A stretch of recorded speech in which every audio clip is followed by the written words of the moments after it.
Hello and welcome to the Breaking Free podcast. I'm your host, Nathan Francis, and so I'm very grateful, very humble to be joined by Rachel Maurice Md. Rachel wears many hats. She's a mother. She was a doctor. She's so many hats. She's an awesome person. She's a coach as well. She's come through the Jason Christoph program that I've come through as well.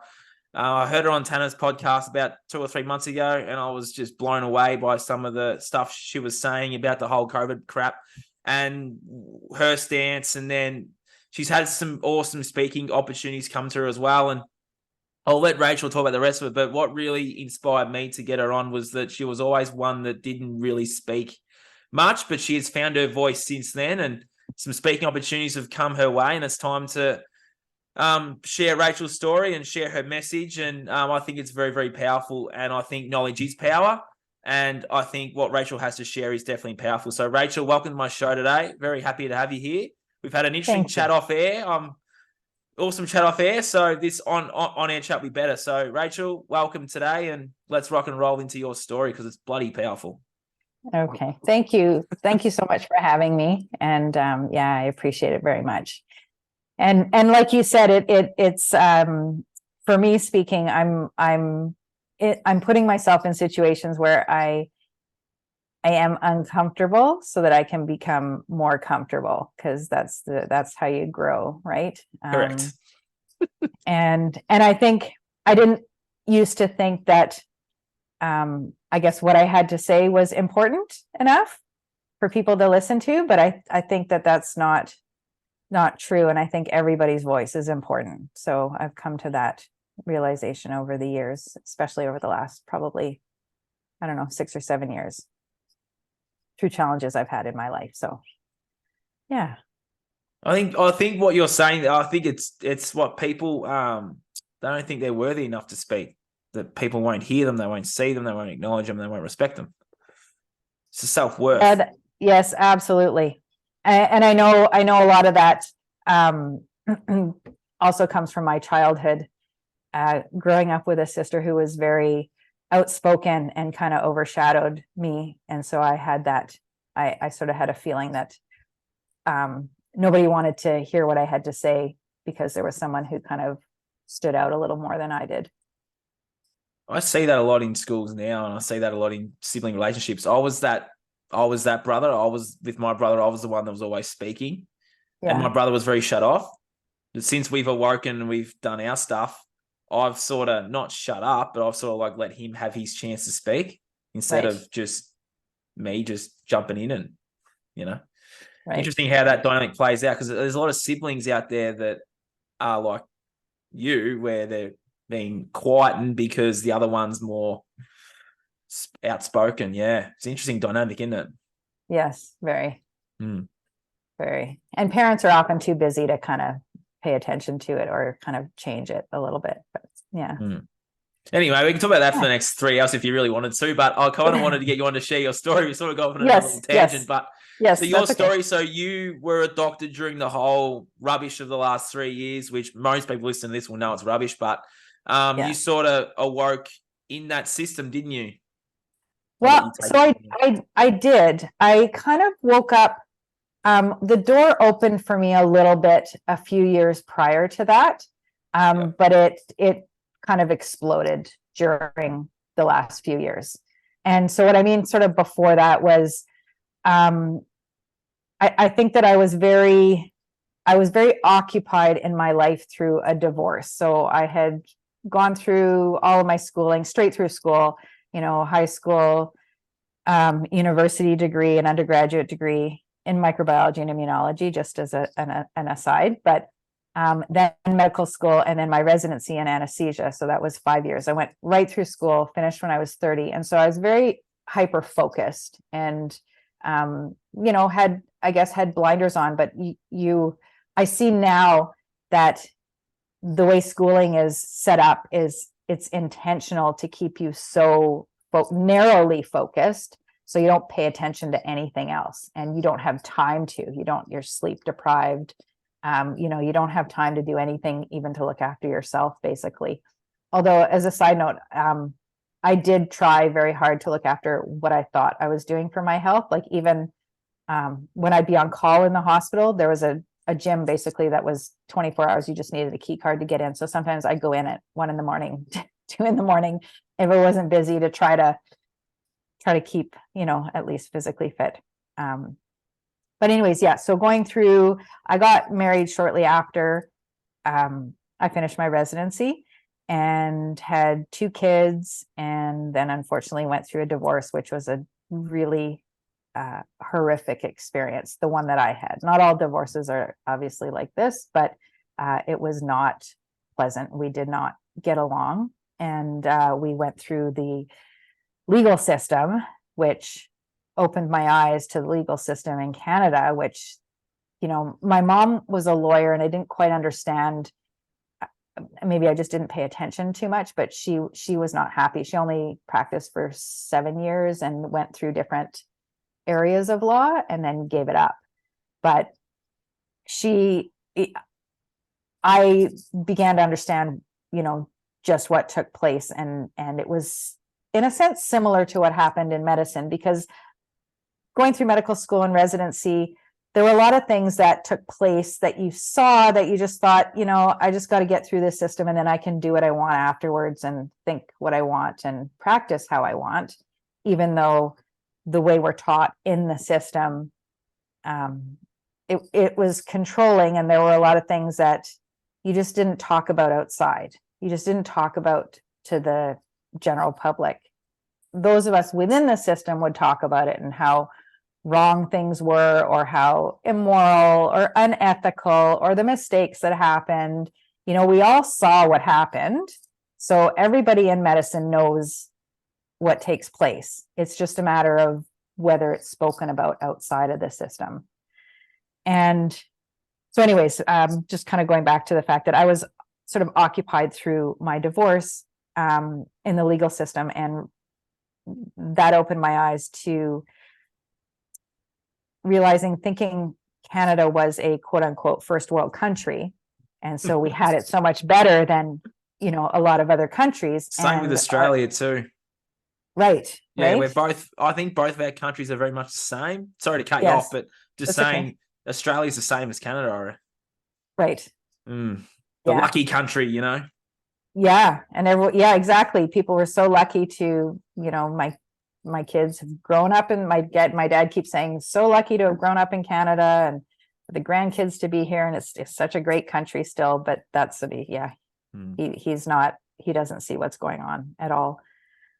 But I was horrified by the legal system. I was absolutely horrified. And I thought, if it's like this in this country, I can only imagine what it's like in other countries. But definitely not, there's no justice in the system. But so I was I was in a state of fight or flight. I was very much in that stressed out state, and with little kids and going through a divorce and being in a different city, I didn't have support until my mom actually moved out here to help me. But what ended up happening actually was my mom was diagnosed with cancer, and she was asking me for help. And in terms of the fact that she did not want to have any radiation or chemotherapy, she was okay if she were to have surgery, but she didn't want any radiation or chemotherapy, which I understood, because I, again, being in the system. And so I practiced. Once I finished residency, I was in practice for almost 20 years. And I saw the complications and what took place in the system. And I knew that I never wanted to access the system myself if I didn't have to. So I wanted to make sure I looked after myself properly. So I understood her concerns, and I started doing more research. I had the time, I made the time to look into other ways that I could help her, or she could find help. And that led me down the path of nutrition, which is something we don't get taught about in medicine, which always seemed odd to me, but not odd enough that I actually ventured down that road. Like, it didn't make sense. The garbage that patients are fed in the hospital is it's atrocious. And those people are especially in need of healing. So you would think that they would be fed food that is, nourishing. And, doctors eat like crap. I think that I had mentioned in the podcast, I would always get in with Tanner that I'd always get kind of teased or, ragged on because I was eating healthy food in the lunchroom, and people would call me like a rabbit if I had any kind of salad, and, they'd be eating the greasy burgers from the grill, or, Coke and chips and Like the crab in the bucket. anyway. Yeah. And I don't know if I had mentioned this with Tanner, but I know that one of the vascular surgeons, I don't know if you remember this story, but one of the vascular surgeons in the vascular surgery suite, half the people, or more than half the people, kind of have one foot in the grave. That's, by the time you get to surgery there, it's pretty bad. Your arteries are blocked, and a lot of people have had strokes. So you're pulling out like plaques that are in the carotid arteries and the neck. And the vascular surgeon that we have in our hospital would be walking down the hall eating, for his lunch would be chips and a bottle of Coke. And I remember, finally saying once to him, like you just pulled out like an inch plaque out of someone's, neck artery, and you're eating that. And he said, just don't even, he said, I get enough of it at home. Don't bug me with this crap. Yeah, you triggered him. Completely triggered him. It's kind of mind-blowing how it's just not, people are unaware of what's going on within them. Well, we go and see these people for health, right? They're not really Exactly. pictures of health themselves, are they? Yes. Like, no, they're telling not you at to all. do all these things and take all these things. Well, are they not, like, they're drinking alcohol, they're smoking, but they're telling you to stop? Right. It's like, are you doing that? No, exactly. they're not. That's how I say it. No, it's exactly right. Hmm. And so, so I started realizing that there was so much to nutrition that we weren't taught. And when I started doing that research, it kind of led me to other things as well, because when you start to listen to one person and they start to reference other people, and then you go down and, investigate those people, and it just opens up a whole bunch more doors. And within that time period, so I was, we were going through the process of her having cancer and what she was going to do. Things kind of heated up again with my kid's dad, and the legal system, having to access the legal system again. And since I was not happy with the way things went the years before, I wanted to take things into my own hands, because I thought I'd do a better job, and I would actually have the ability to say what needed to be said and the information that needed to be presented. So I took a little bit of time off of work and started doing my own legal counsel, which meant that I had to delve into some really toxic places and energy and emotions literally 24/7, because it was work that I was learning as I was going, right, in the legal system. And there was a point where there had to be a pause because of just I wasn't getting the information that I needed from the other party. And I felt like if I stopped, I wouldn't be able to get back into it, because it was such a dark place for me. It really was probably the worst place that I've felt in my life. And in that time where there was that pause for me, a friend told me just to take some time for myself, which I didn't know how to do at that point, because it was just not anything that was encouraged ever in my family or in any environment that I'd been in. It was always to give to everybody else and not to yourself. And so I did end up taking time, and what ended up happening was I came across a few people, but a pivotal person for me, which changed the course of everything in my life, was Joe Dispenza. Yeah. And he really, it rekindled my passion for learning, which I didn't really realize had kind of died out a bit. And I was voraciously reading through all of his books, listening to everything that I could of his, and decided very quickly that I had to go to one of his week-long retreats or his workshops. And so miraculously that manifested like pretty quickly. And so that was in July of 2019. Okay. And it was in Portland, and it was one of the most incredible experiences. Like I can't even put into words. And the people that I met there, and the experiences that I had, I would not have believed had I not been there to experience them. And for me, I think the reason that Joe Dispenza really resonated with me was because he spoke in my language, which was, the scientific language. And prior to that, I struggled with being able to understand, accept, believe, I don't know if believe is the right word, but I knew there was a higher power, because too many things in this world were beyond, the capability of anything that was not, a higher power. But I didn't know how it worked. And I had this mind that I was very left-brained, and just that's the way I grew up, and things were very concrete for me all the time. I needed concrete evidence or something that was tangible. And you can't get that when it comes to anything that's beyond our five senses. Yep. Right.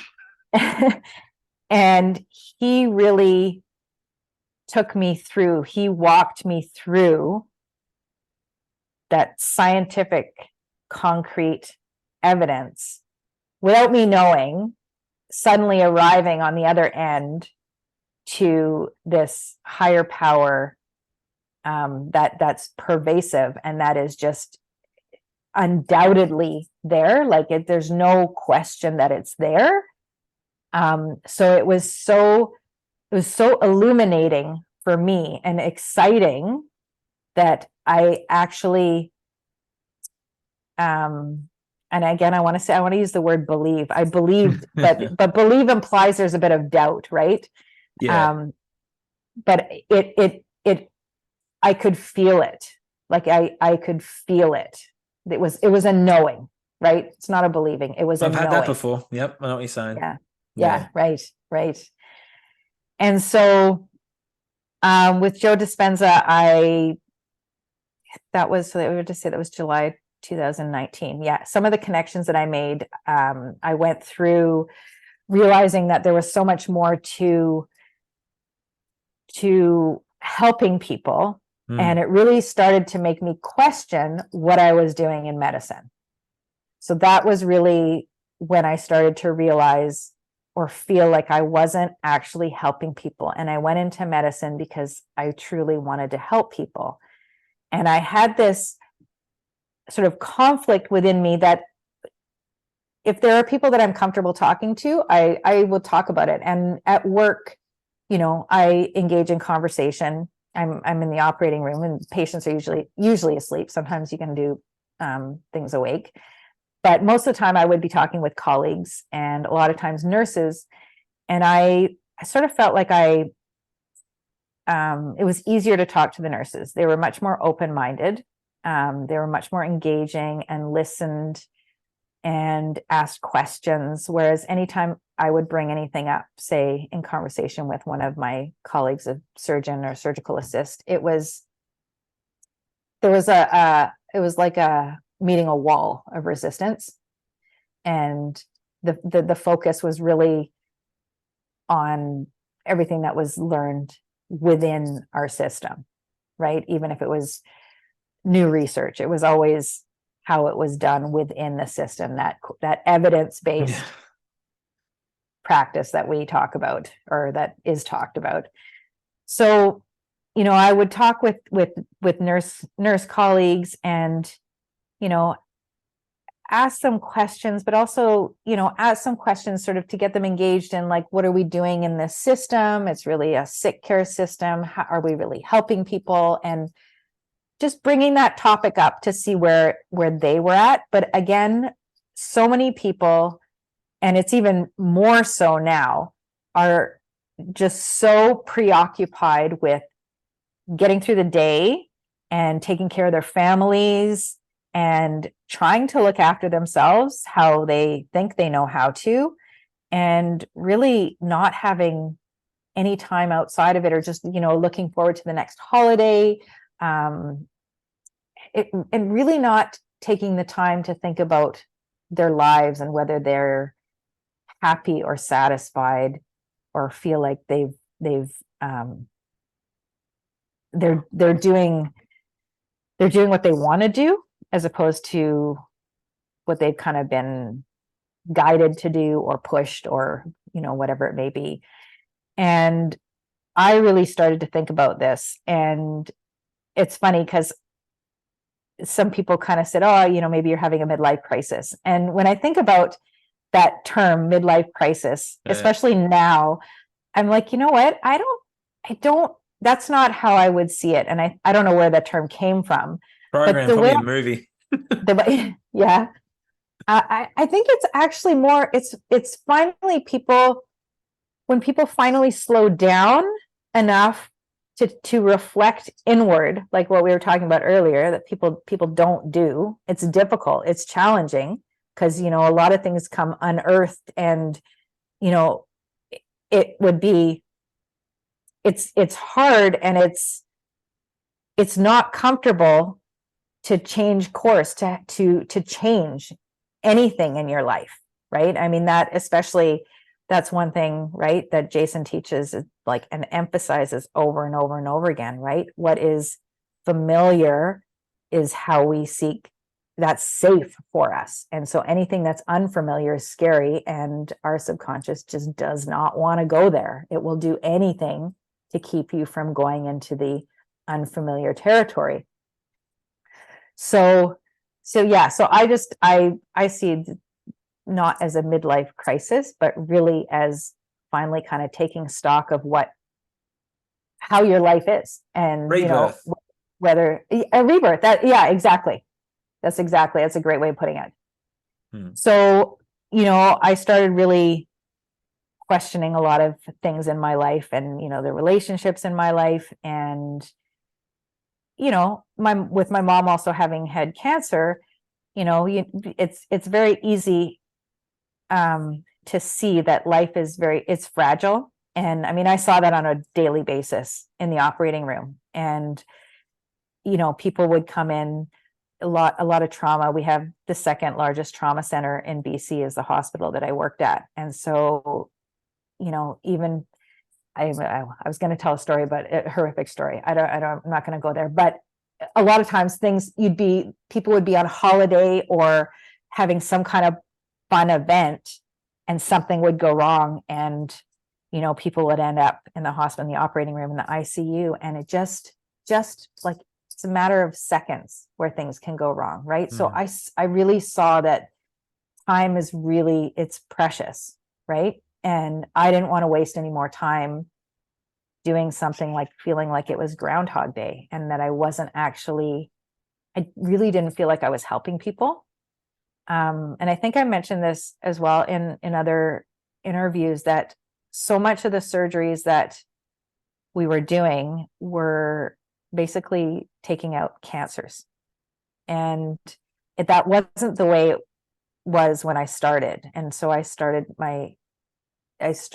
my residency in 2002. So when I was first in practice, that was not the case. And it really, I would say, a good 60 to 70% of the cases that would come through were cancer cases. And, people putting off, I guess, symptoms that were obvious, but they didn't want to look at it. And then by the time they would come in, surgery was sort of just a symptom relief, not necessarily a cure, which we know it's not a cure anyways. But so I was trying to find ways to exit the system, but is they make it very comfortable financially. Mm-hmm. So, I mean, and we know even more so through COVID that there were extra incentives for people. And I would hear, there was one of my colleagues, and I just remember this because I had never really been financially, like monetarily driven. Yes, I wanted to be comfortable. And yes, I knew going into medicine, I'd have a stable income and I'd be able to support my family without having to worry about it. But I worked part-time, and I specifically came to this city because I was hired part-time because I wanted to spend time with my family and raising my kids. Because to me, that was the point of having kids, was to be able to participate in raising them and be around them. So, I could have made more money than I did, but that was not what was important to me. And I do remember, like, the hospital would always try to get our department to do to work in either other suites or to extend hours, and we'd have meetings. And I remember one of my colleagues, a lot of people would argue about the money, and he said, you know what, just tell them if they give us the money, we'll do anything. We'll do anything for more money. And I kind of sat back there and thought, gotta be kidding me. Mm. Like, but now I kind of see it even more, why so many people in healthcare are not, they're just going along with the narrative, right? They're okay. They think they're okay, right? And whatever's happening in the world's not going to affect them. So they're just going to go along until hopefully they think it goes away, which, we know it's not going away. It was only the beginning of what's to come. Mm-hmm. So anyway, sorry, I'm taking this long circuitous route, but I started looking, I got myself certified. I did some breath work. I connected with an old friend who I ended up getting a lot of opportunities with. And one of them I was talking about earlier is that I'm now going to the Maldives as a visiting practitioner, not for breath work, I'm using Jason Christoph's self-sabotage work. I'm offering that. And I'm also offering the holographic manipulation, holographic memory resolution, which is what I'm currently doing with Brent Bohm.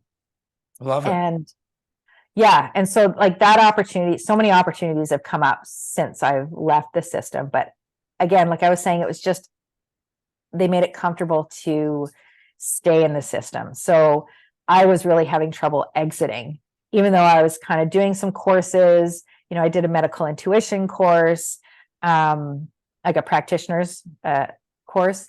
And what else I was doing some heart math. I don't know if you've heard of the Heart Math Institute out of California. Have now.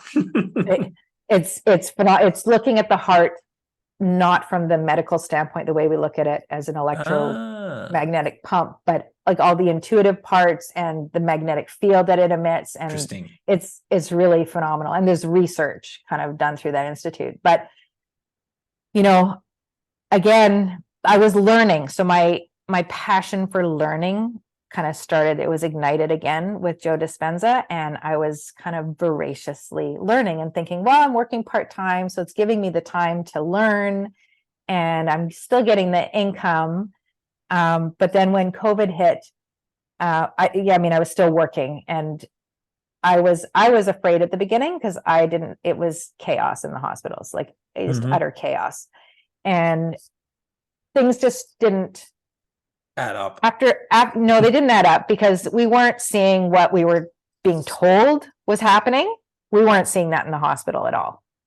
And it just was kind of perplexing to me. And then you hear about, following the experts, listening to the experts. And so I started listening to people who I thought were experts, and they were giving a counter story to what was actually taking place. So, it makes you question.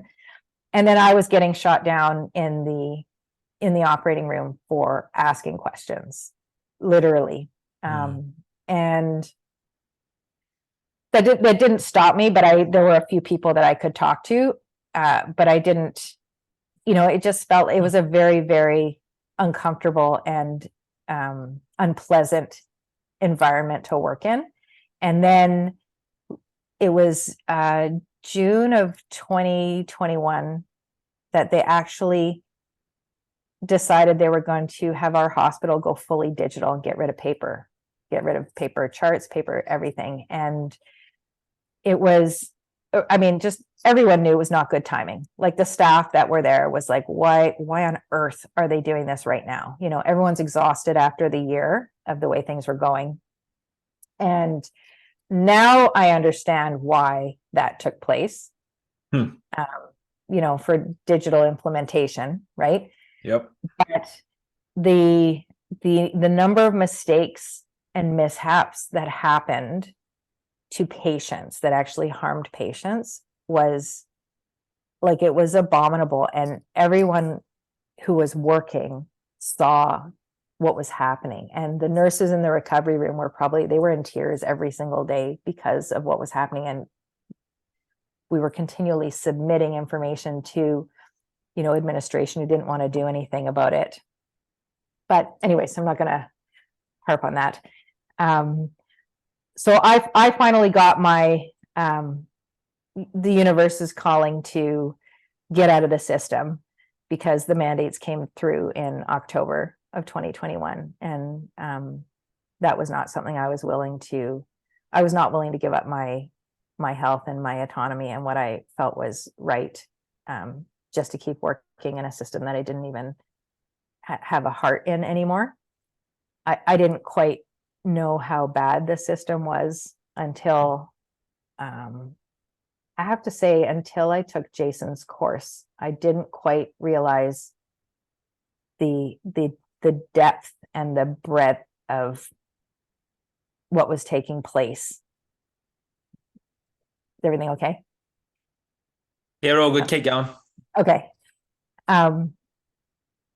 Yeah, so my eyes really, really opened up when I started following Jason. And I heard him in a couple of interviews, and how he was talking, the way he was giving his message, spoke to me. And so I started listening more and signed up for his newsletters, and the information that he was putting out, like the videos, the interviews, his articles. I have to say there was a period of time where I was really in a state of shock. I didn't quite believe what was going on.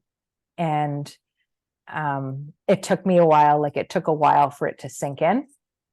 And I just felt like the foundation of my life had been pulled out from under me. So, it's good though. Like, I don't think that's a bad thing. It's not easy to swallow. And even now on a daily basis, I still feel surprised by the fact that I was completely asleep and had no idea what was going on. But unfortunately, when you look at it from the standpoint of the information that he kind of has put together, because it's not just his information, but he's put together in the way he puts it out. I mean, it's the only way that things make sense. Otherwise, things are completely illogical and haphazard and, don't fit together unless you look at it from that, 30,000 foot view. All of the things that are going on that don't seem connected, they are all connected when you look at it from that bigger picture standpoint. That's nefarious. That's pretty powerful. So yeah. And so yeah, so I left. So I haven't been working since October 2021. And then I came across Dr. Stephen Malthouse.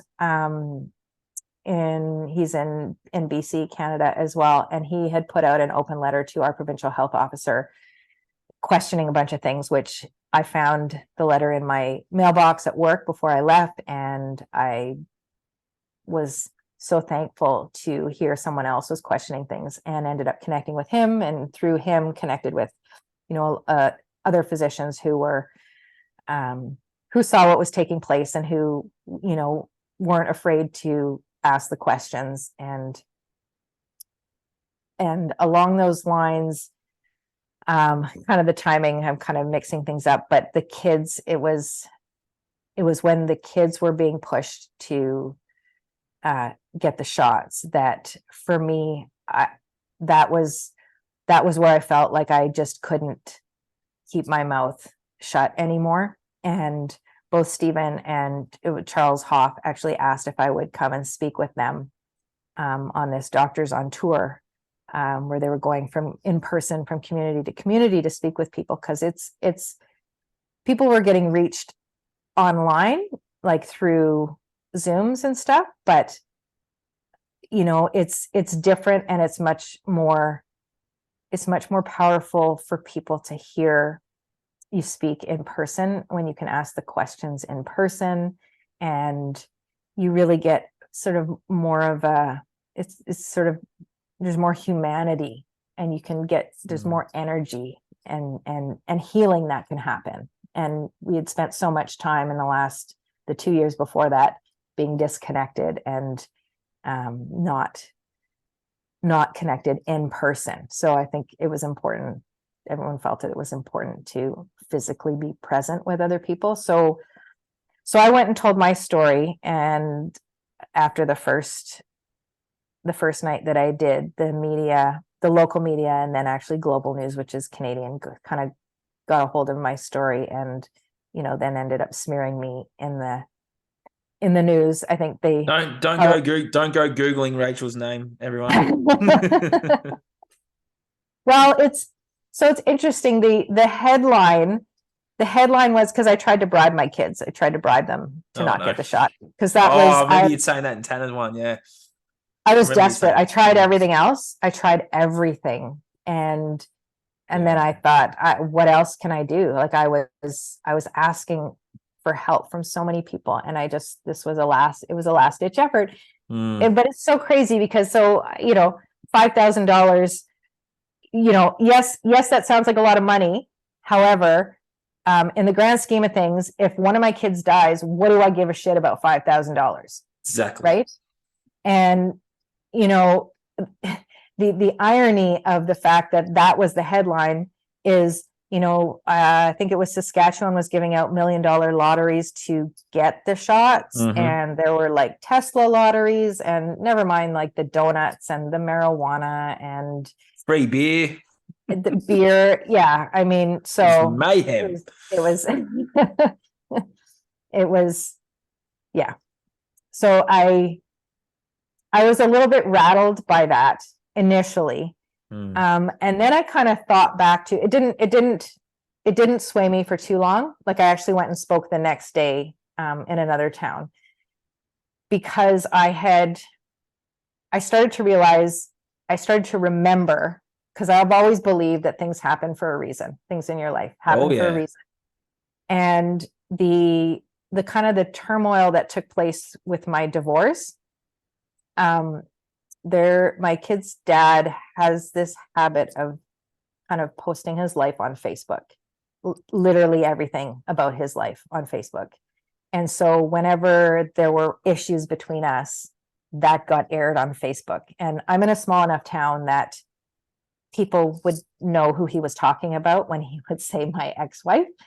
And like, it used to kill me, because you're only getting one side of the story. And I understood that, but it was still bothersome. But I finally got to a place where it's like, no, the people that know me know. And if people are going to believe only what's on social media, then those aren't people that, aren't anyone that I would want to be around, or, be a part of my circle anyway. So I think that was a way of teaching me, or getting me ready to be in the position that I'm in now, and giving me enough courage to actually speak and not care about whatever's going to be said about me, because that really doesn't matter. So it solidified my conviction, I think, to continue to speak and to have my voice heard. However loud it is, however quiet it is, it's going to be heard by some people. And just like what we were talking about earlier, that changing one person is extremely powerful. Mhm. Speaking to one person, having an effect or an impact on just one person, which I didn't used to, like I was saying before, when I was younger, I didn't used to think that made any difference. People would talk about even like a silly example, maybe when you're a kid and your parents tell you not to litter. Not that that's something anyone does, but and you kind of think, oh well, what's one person? If someone throws something on the ground. But it's huge, because each one person adds up to everyone, right? And if you impact one person, and then that person goes and impacts one other person or two people, and just the effect is magnified. It can be incalculable. So sometimes I think, well, maybe I'm not the most articulate person, or I don't have the knowledge or the education. I mean, there's that programming for me of feeling like I need to learn everything before I can actually practice it, which that's kind of, what is that expression, sort of paralysis by analysis. That's it. Yeah. I was So trying to think of it too. So, I really like how Jason also continues to emphasize over and over and over again, just to get going, like just to start, because you learn as you progress. Yeah. Right. And things are always evolving, things are always changing. You're never going to stay in the same spot where you are. And I've heard so many people say as well, when they've been interviewed or they start something, and they say, when I look back to the first time I was interviewed, they're like, I don't even want to watch it. I don't know what I sounded like, how I spoke. And, I know I say quite a bit, and I'm trying to stop that. Not the only one that was doing that. You go back and listen to my first podcast of this series, you'll hear me umming. You'll hear me doing talking nervously and that. It's like you just learn as you go. It's pretty powerful. Yeah. Right. I can definitely relate to that last bit you said. Yeah. Yeah. And that's also why I'm, when I do get invited, I don't even hesitate anymore to say, yes, I'll speak, because it's also, getting to speak to and connect with people that you learn so much from, and really connection. Again, going back to, Jason, this new course that he's launching, our program, or not a course, but we are beings that need connection. Spot on. Right. And so there's almost like a high that you get, right, from being around people. You don't need you don't need the porn, you don't need the wine, you don't need the drugs and all that. Like when you connect, you truly connect with people through the heart and just your being. There's a feeling that's like no other. Exactly. And I think that's been brought out as well with the last 3 years. It's really, I mean, it's shrunk kind of a lot of people's circles, and a lot of people have felt, I know that I've been hearing a lot of people have felt like they've lost a lot of people in their lives. But I think most people can say now that they feel like they've gained a lot more. And the people that they do connect with, you don't even have to have any time spent with them to have that connection. It's almost like an instantaneous, it's an instantaneous feeling, and it's like finding your people. So yes. So I don't feel like you lose stuff that no longer serves you, and you feel like in the time you've lost everything, but you've actually gained everything. Yeah. Because I'm the same as you. The people I've met, like, my goodness. Yeah. Yeah. Yeah. And it's, and like, kind of like what we were talking about as well off air, it can be quite challenging to be around people that you can't be your authentic self, or you just speak how you feel. And I know a lot of people that from work have reached out to me here and there, and who I used to have conversations with, and now I it's not even like we have to talk about anything COVID going on, but anything that does come up, it's just not on the same wavelength anymore at all. So but it is serving us to let that go, right? Because then it's propelling you on a path that you're meant to be on. And I think we are all, those of us, and I'm sure most people listening, we are here for a purpose. Mm-hmm. And I think that it is just kind of escalating, and there's a bigger, there's kind of an exponential increase in Finding out what it is. Sorry? In finding out what your true purpose is. Yeah. And I truly think, like, a lot of people that I connected with at the beginning within the healthcare system who saw what was going on are still very much stuck in fighting the system. Yep. And I think for myself, I knew early on that was not where I wanted to put my energy. And I really think that it was based on the fact that I had experienced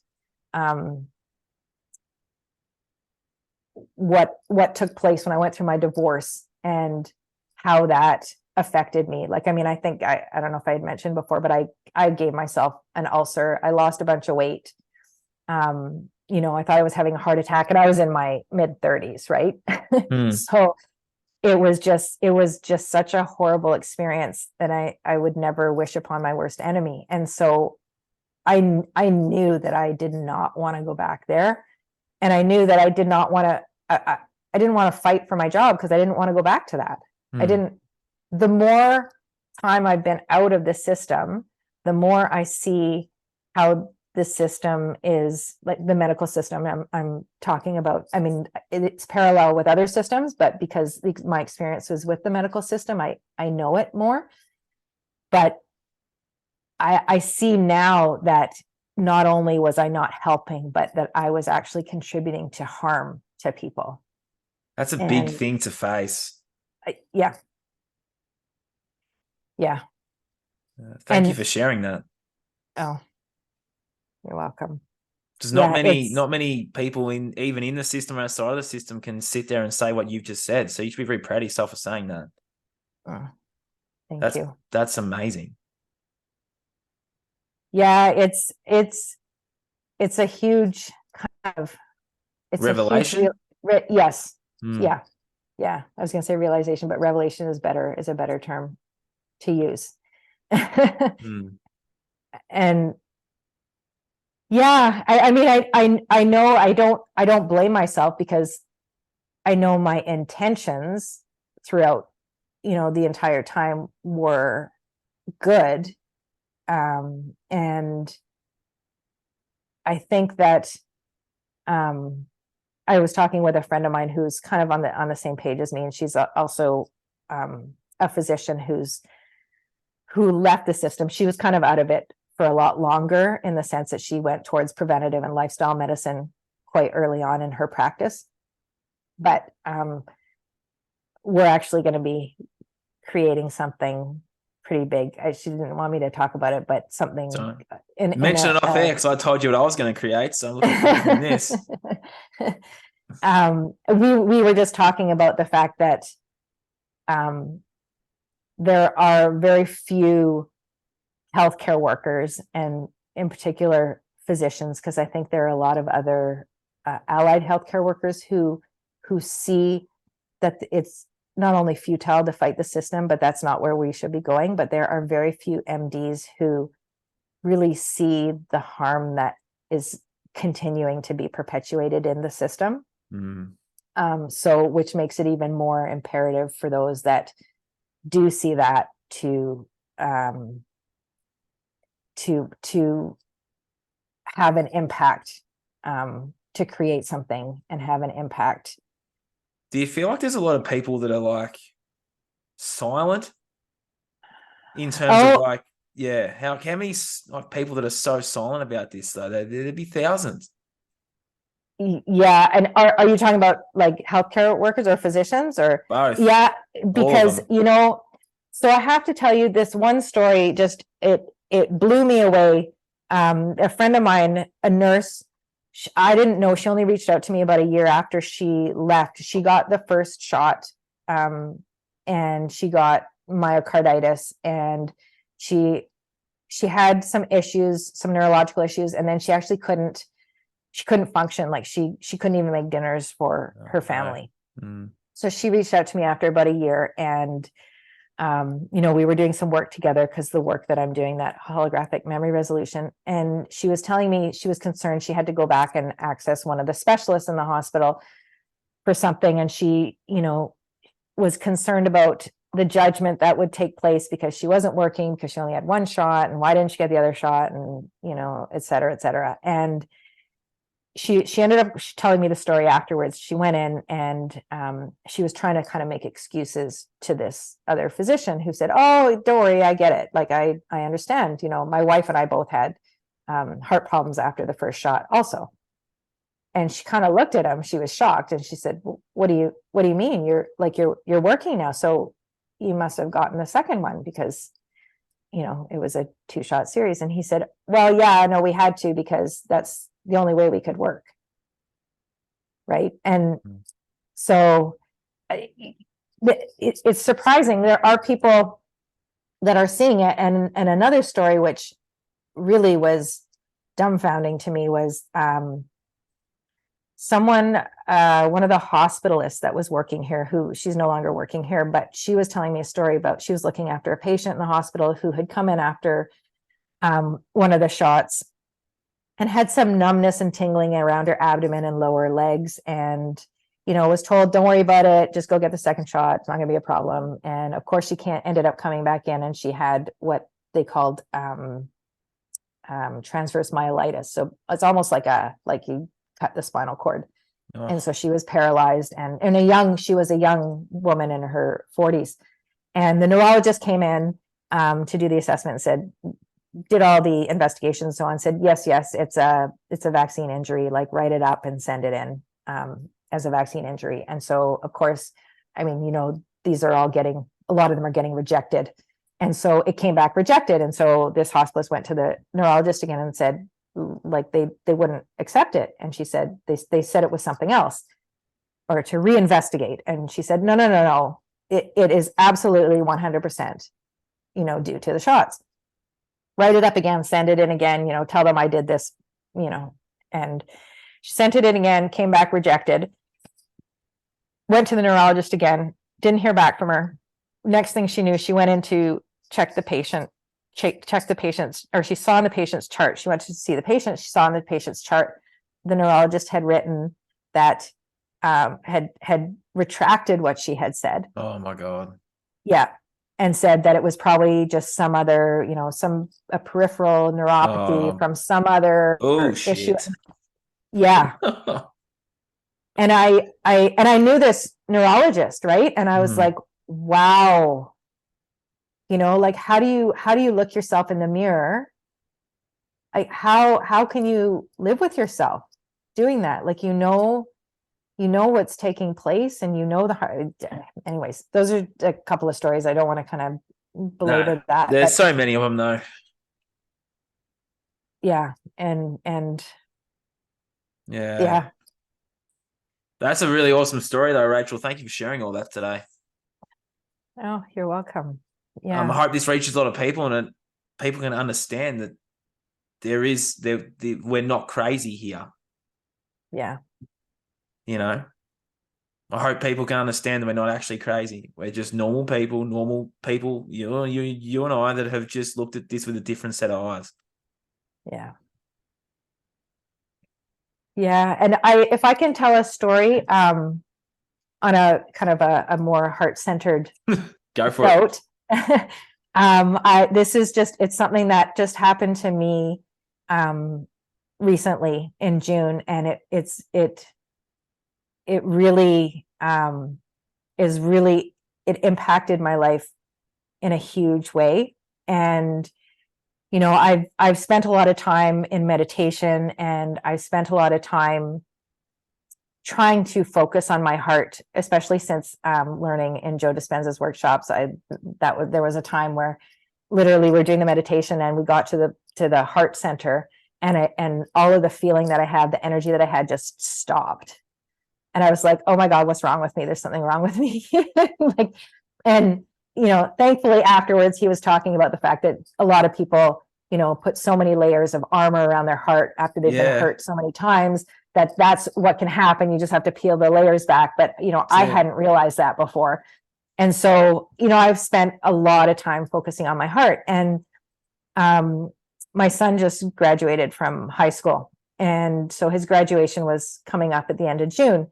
And, a lot of times, and I'm sure a lot of people listening to this can relate, that family get-togethers can often just be a time of stress, as opposed to not everyone has the best family life. And when you've got kind of separations or family members that don't talk to other ones, and when everyone gets together, it can just... Last 3 years has really amplified that.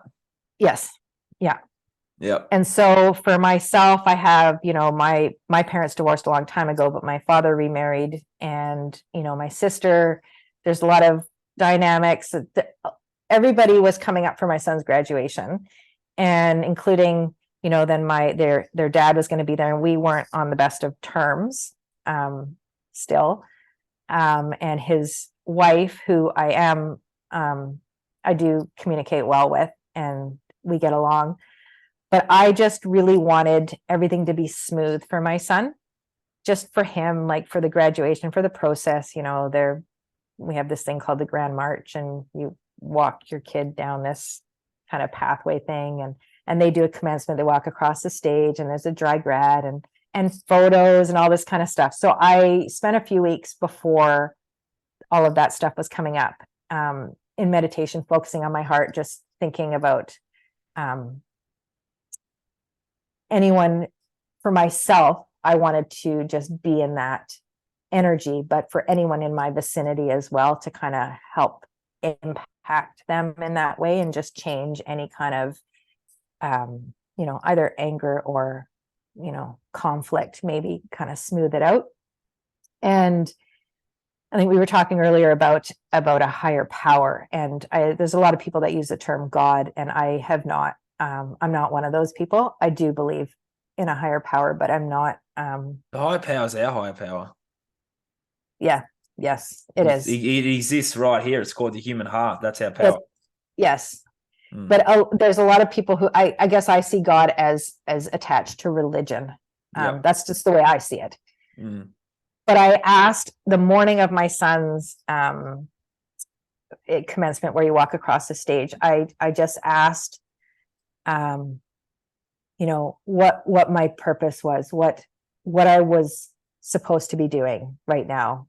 And, what came to me was, and things don't necessarily come to me when I ask, but what came to me literally that morning was, you need to start using your powers for healing. Love it.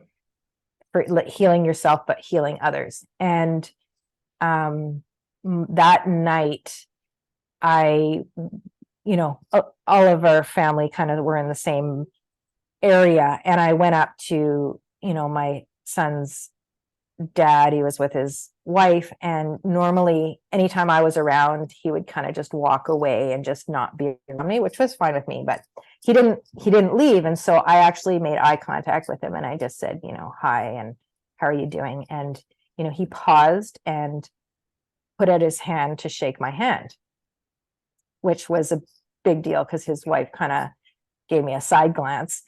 And then, that actually was a huge step. I know it might not sound like much to people listening to this, but then after the end of the evening, my son came up to me and said, can we take a picture, basically with his dad, him, and myself?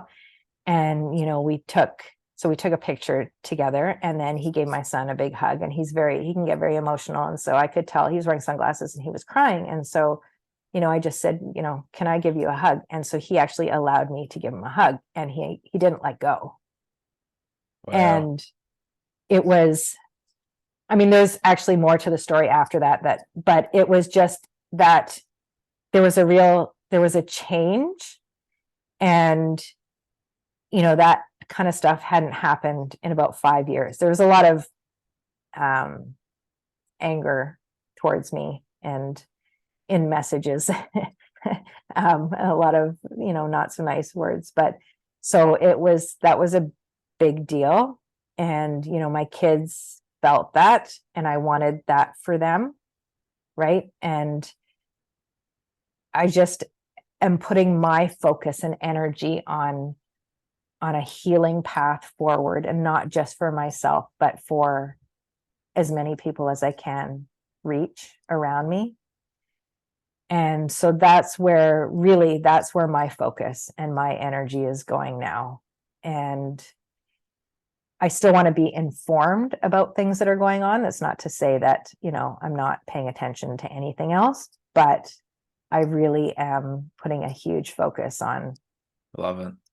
on my heart and the power of having that impact others. Where can people find you, Rachel? Well, I do have a website now, and awesome. It's rachelmauricemd.com. Put links to that in the bottom for people that want to reach out to Rachel. And yeah, my email's on that in there as well. So yep. Hopefully I'm going to be adding to that. And yeah, there's actually a lot more that I'm doing, but I know we spent a lot of time here. So I often ask my guests towards the end of the podcast, Rachel, if there's one piece of advice they would give someone that was starting their journey, but I'm going to ask you a different question today. Okay. If there was someone in the system listening to this, Rachel, that has just been faced with some stuff that's going on that we all know, what would be your advice to that person that's in the system right now and has just realized what they've done or what's going on in there? Yeah. They've actually literally just listened to this, or they're just starting to get the information and they're like, shit. I would, what I would say to them is that they're not alone, and that what's going on is not their fault. And there is always time and a way to change things. And just because, you've participated in something in the past that you were maybe unaware of or, asleep to, because I was very much asleep for years, that doesn't mean that you're a bad person and that you can't change the path going forward. And that there's a lot of support. There's a lot of support out there that you can reach out to just to get help to see, and Rachel's one of those people. So reach out to Rachel. Yeah, reach out to Rachel. Thanks for joining me today, Rachel. I knew it was going to be a very, very special chat, and it very much was.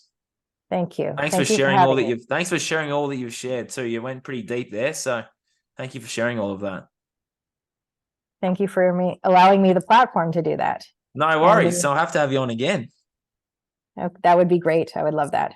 Yeah, especially after your Maldives tour and stuff. Be good to get you back on and you can talk about that experience. Yeah, I'm very much looking forward to that. Anything else you want to share with my listeners and my viewers, Rachel, before we call it a day? Well, a daytime here. It's night time for you. No, I think just that, everybody's learning day by day. And, even if you think you make mistakes, they don't define you. Just on that though, people are scared to make those mistakes, fear of failure. Yes. Yeah. Yeah, like, I know that. I'm like that too. I was like that. I've gotten out of my fear of failure. I just I'm just interesting you said that. People are scared to make those mistakes. You're not going to learn anything unless you make a mistake. Absolutely. Absolutely. That's how you learn. It's kind of like the example, which I think was just a brilliant example, and I can't even remember who gave the example of when you're a baby and you're learning to walk. Like, do babies, get embarrassed, or don't try to walk because they can't walk right away? This is a good one. Yeah. They continue. They fall get up over. over Yep. and over and over and over again until they get it. But they're not like, sometimes you'll see babies laughing and that, like, they're like, Yeah, it's funny yeah. to them that they fall over. Like, I've got a little friend of mine has a little baby now that's pretty powerful. And when it was walking a few times last year, it would fall over and she just start laughing, and you just have to laugh with her, and you're like, go on, keep going, go again, up you go, Yeah. and fall over and laugh. Yeah. It's like they're just learning, and they're not scared of it. They're just having a good time while they're learning. And that's what we need to get back to. Have a good time while we're learning this stuff. Yeah. And if we all supported each other and uplifted people, with the mistakes, then I think people wouldn't be as afraid or as tentative. Yeah. Right. And the more we show that we can make mistakes publicly, then other people don't feel as bad. And that's another reason why, I'll come on podcasts, even if I think that, I know I'll say this again, that this is a self-sabotage thing, that I'm not as articulate as I would like to be, or as I see other people. You'll get better as you go, Rachel. Right. Exactly. Yeah. And you should start your own podcast one day. Yeah, I was thinking about that. That's when my friend and I were talking about that. So yeah. Well, I'll look forward to seeing what's next for you, Rachel. Thank you for coming on today, and we'll have to stay in touch. Yes, absolutely. This has been the Breaking Free podcast. Thank you for listening and watching. I just said again, so that's me trying to work on that. Thank you. Just learning it live on air. Thank you for watching, listening, wherever in the world you are. Hopefully this has inspired you to change. Reach out to Rachel, reach out to me. We're always here for you, and that's never going to change. So thank you, Rachel, and we'll talk again soon. Sounds good. Look forward to it.